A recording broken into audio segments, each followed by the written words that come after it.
ಯಾವ್ದು ಇದು ಇದಿಲ್ವಾ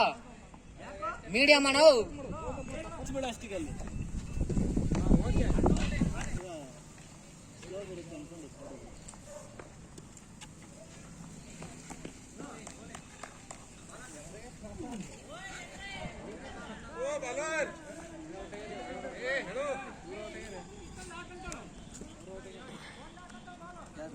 ಅದು ಕನ್ಫ್ಯೂಸ್ ಆಗಿಲ್ಲ ನಾನು ಹಂಗೆ ಮಾಡಿ ಔಟ್ ಅದು ಒಂದು ಬಾಲ್ ಓಡ್ ಹಾಕೋದು ಒಂದು ಬಾಲ್ ನಿಂತು ಹಾಕೋದು ಏನದು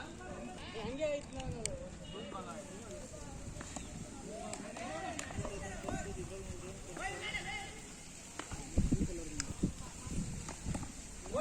ಓಡೋಣ